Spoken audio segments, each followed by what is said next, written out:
Hey everyone, it's Joe from Gadgetry Tech, and today I'm going to talk about Wicked Cushion's ear pad upgrades for your Astro A40. There's a few reasons why you may be looking at pads. Maybe you just want something new and fresh and it's exciting. Maybe your stock pads are trash at this point, because if you've had the A40 since launch, there's a good chance your A40 pads are worn out. Perhaps you want some nice new looks, so there's obviously different finishes here, or you want to impact the sound and change the way it looks. Perhaps, lastly, the velour pad, the stock pad on the Astro A40 feels great at first, but they do eventually build up heat. It's like wearing earmuffs, so maybe you're just looking for something to lighten that heat on your ear, for something more comfortable for long gaming sessions. So enter the Wicked Cushion's freeze pad. Now the freeze pads have a unique design. They have this leatherette outer and inner rim, as you can see here, and then it has this sport fabric for what touches your ear. There's also a mix of materials inside. It's a hybrid gel, so there's a mix of memory foam and gel, and it provides a unique feel. So the initial feel of these pads are cool. They do get a little bit warmer over time because gel will hold some heat, but it's nothing close to what you get with velour over an extended period of time. So for long gaming sessions, the Wicked Cushion's Freeze is going to be a little bit better for that. Now, before I get any further, I do want to thank Wicked Cushion's for sending this to me for review. They obviously sent several styles, so I can show you all those. There's no precondition on what I say about the review. In fact, it's important, I think, that I'm doing this because some of you may have already bought this pad and you want to just go straight into the EQ chapter of this video, because I can tell you pads drastically change the sound of your headset. And in my opinion, I like the sound of the stock pads more. However, with EQ, you can make these sound absolutely incredible, which you will soon see. So real quick, just to describe how pads work with a headset. Pads are the room of your headset or headphone. So if you think of, a room like what I'm in now, there's sound treatment behind me, I have curtains, versus an all concrete garage, it's going to sound extremely different. And the pads are the only thing interacting between the driver of the headset and your ear. So naturally, if you change the material, you change how dense the pad fill is inside, how good the seal is on your ear, what the inner and outer materials are, etc. All of that has an impact on sound, and that could boost bass, could boost mids, it could boost treble, or any combination of the three. So I will address that on EQ. The one thing I do want to say, just again to help explain the differences of the Wicked Cushion pads, they're all freeze pads. I have the red camo here, which is actually my favorite one. I think it goes really well with the Astro A40. They do make the all black, which looks really classy. It's actually my second favorite because it's kind of like a low-key stealth upgrade. You have the white, the 90s white. So this pattern here, they have a 90s black as well. I don't have that on me, but it's the same idea, except instead of the white, just picture that with like a darker gray. You have the Speed Racer. Now I use the Speed Racer on my Nova Pro Wireless. I love the Speed Racer, but on my Astro A40, I really love the all black and red look. So I typically go to these pads. Now I did measure all of these pads to make sure there was no inconsistencies, and thankfully there weren't. So my EQ tuning will apply regardless of which color you have. And just to show you, I do this on all my reviews. Let's make sure I don't have the glare from the light.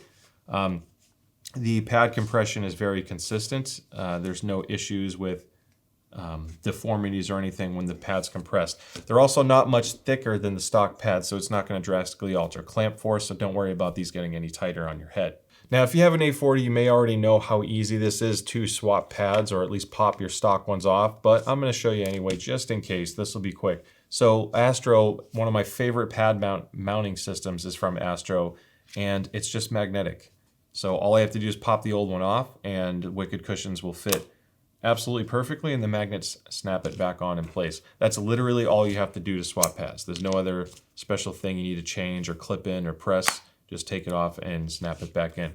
Only thing that's annoying with Astro in true Astro fashion is they don't let you mix match pads from the A40 to the 50, or even the older gen versus the newer gen. They change the shape slightly, and the magnet is like reversed because they're jerks like that. I don't know why they want to make you buy different pads for different headsets.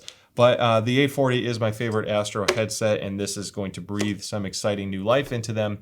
So with that being said, let's look at the tuning.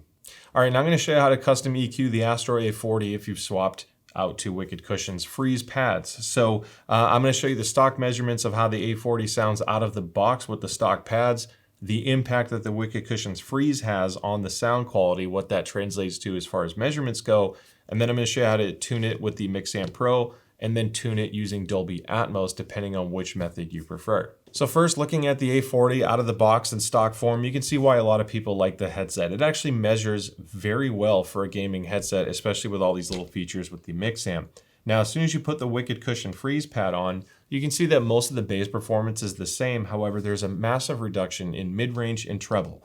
It's almost like putting a small blanket over some speakers and stepping back about 20 feet. That's about the equivalent impact that putting a pad like this has on this headset.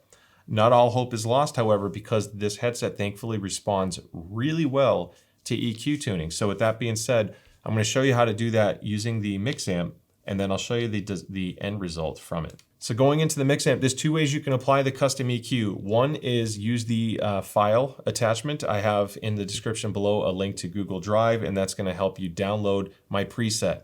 And to do that, all you have, after you've saved it, just hit the little plus sign right here, browse for that file that you downloaded, and apply it to one of the 4 presets. And as with any Dolby setup, or sorry, Astro Mixamp setup, set the Mixamp to star. Do not use the Dolby symbol. Leave it on star, import that file, and you're done. If you're the type of person that doesn't want to download a file from the internet from a stranger like myself, that's okay. Let's look at the advanced settings. All you have to do is freeze this picture for a moment and type them in on your own. Just make sure you copy every single thing you see here. So we have 80 Hertz, 1150 Hertz, 3000 Hertz, 6220 Hertz, 8000 Hertz. Then for the decibels, you have 3 dB, 7, 5, 7, and 7. At the bottom, when you look at your Q factors, or in this case it says XCF, it's 1, 0.5, and 0.6. And if you apply that, the end result will look like this, which is a beautiful end result. You can see that we got almost all of the same mid-range and treble energy back that we lost by switching pads. So it's going to have a very familiar sound. There's a little bit more of an elevation in the low mid-range area, but overall it's a very similar sound, and it gets extremely loud. I really like the way the headset sounds with using even just the Mixamp Pro. Now the Mixamp Pro is also the loudest way to tune this headset. So if you want maximum volume, feel free to skip to the end of this or stop watching, because that DAC tune gets you really close to the best result, but with a lot of extra volume overhead at the end. If you're okay with losing a little bit of volume, use the Dolby Atmos tune, because the Atmos tune will give you an even better result. So looking at the Atmos tune, here's my custom EQ. Now thankfully Dolby has been updating the app, and the Dolby Atmos app is included with the Astro Mixamp now. So I can't show you the exact numbers because Dolby doesn't show you that, but I will put lines across the screen to help give you a reference. The short version of it is we reduce all the sliders from 500 Hertz and below with a slight lift at 32 Hertz, and then I increase all of the sliders from 1K all the way to 16K or kilohertz. And the end result from doing this, if you pause and copy this, take your time and try to match it up the best you can, the end result with the Atmos tune is this. Let's delete the other stuff and enable this FLAC. And so the pink is the Atmos tune and the blue is the stock pad. We got almost identical sound performance from stock pad to the Wicked Cushion Freeze, which is awesome because the stock performance is actually great. It's just the long-term comfort, and especially if the pad's wear, it actually affects the sound quality too. Just to throw this out there in case, because some people may have an A40 and they're using the little M80 Mixamp thing that attaches to an Xbox controller. You can download the Dolby Atmos app. You can pay $20 to use the Atmos app if you want to bring all of this back. The same thing applies if you're gaming on PC. You can just download the Dolby Atmos app and get all of that sound back. If you're on PlayStation, well, just adjust the sound using the Mixamp and you'll still get a great end result. So that about wraps up the review. I don't want to spend as much time glamorizing the looks because that's all subjective. Whether you like velour or these aftermarket pads, that's your decision. I really love the red camo. I think it goes so well with the Astro design because they have this like kind of a faded red look on the outside. And it ties it in, but there's a lot of choices you have out there. It does improve the comfort for me. I can game on these longer. It doesn't negatively hurt clamp force because the A40 to me had a great clamp force anyway. That's not hurt at all. They're a little bit deeper, so you get good ear clearance. And ultimately, after you're tuning it, you're getting exceptional sound. I tuned this to work extremely well for music and games. You shouldn't have to worry about custom EQ for every single game. I really think this works well in all genres. You can obviously customize it from there if you want more bass or treble. Just consider this as a baseline to get you going and restore the sound that you probably like with the A40. So with that being said, thank you so much for watching. I hope you found it helpful. Don't forget to like and subscribe, and I'll see you next time. Bye.